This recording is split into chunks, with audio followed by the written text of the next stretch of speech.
See how these people follow me behind me? This is what the dead do every day. Who passed the overdose? Who is that to you? One of my best friends. He's here. Listen, I don't want to get in trouble here. All of a sudden it becomes Jerry Springer.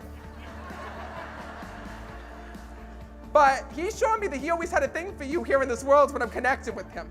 He actually just leaned over and kissed you when I connected with him. I loved him very much. He says to me, I want to let you know that there was nothing you could have done because you think in your mind he should have called me, he should have reached out to me because this was something that we were working through together. He tells me that that you knew that he was having these addictions here in this world. Do you understand that? And he actually tells me, he goes, Matt, she used to call and check up on me and say, is everything okay? Are you fine? You sure everything's good? Do you understand that?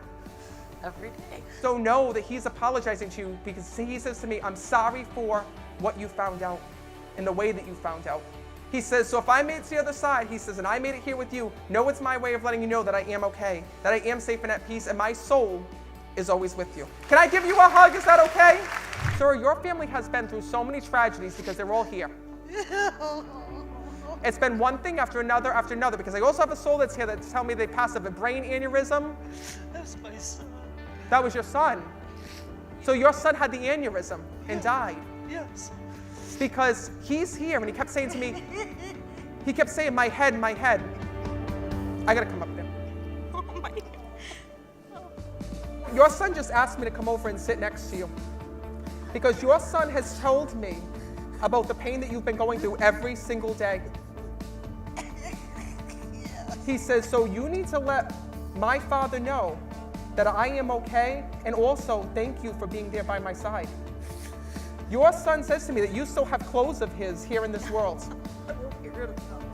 His whole room's still there. Your son says you can't go through life pretending like this never happened. Your son is saying when I'm connecting with him that he needs you to start living life again. He says, Dad, do it for me. Thank you. Thank you so much. You have like a conga line full of dead people on the other side when I'm connecting. This is crazy right now. It is. Did somebody pass in a fire? My aunt. She says to me, Matt, she goes, I burned to death. She did? She But did? this is crazy.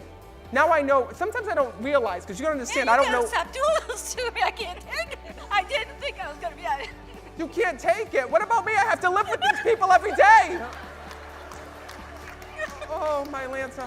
I gotta tell you something. When I look at you, I feel like I'm looking right at your mother. That's what everybody says too. You look just like her. Stop it. You better watch out with this one. I'm about to get hit over here or something. First of all, he tells me that he had a lot of issues here in this world when I'm connecting with him. It's kind of hard because I had a real husband and then I had a gentleman that I had a daughter with that I lived with. And he passed away too. Oh, Jesus. He says to me, you're doing everything right. But I also got to tell you something, okay? I don't know if you want to call him your first husband or what the hell you want to call him. It's Detroit. Maybe you got some other names. I don't know. Sometimes. But he's also here. Because right away he's saying to me, I'm sorry, I'm sorry, I'm sorry, I'm sorry. That man took his life in front of me. I was a 20-year-old girl with a baby that was 1 pound and 3 ounces and he left me. He was 12 years older than me and I trusted him. I still love him, but he should be sorry, tell him. Well, I think you just did. I'm going to tell you something that you don't know, okay? And it's what he saw from the other side. Because he says to me, when I'm connecting with him, that what he did was wrong because he did this in a fit of rage here in this world. He did? He goes, I owe her the biggest apology. Not because of what I done, he says, but because of what happened after the fact. Because everybody blamed you for his passing. I didn't care. I didn't But care. I'm going to tell you what he says. I know. He didn't He's, in don't front say of me. another word, I'm going to tell you. That's what you pay me for. Thank He you. says to me that he did this to himself, he says, to get you in trouble. He tells me that when he was here, he was afraid of stepping up to the plate. He was afraid of being a husband. He was afraid of being a father. So the one thing that he wants to let you know is that you've been carrying this pain for all these years. And you question every single day, did he love me? Because you loved him so much. And I got to tell you that he did. He says, but I should have listened to you. He says, and you were the one who had all this hurt and all this pain.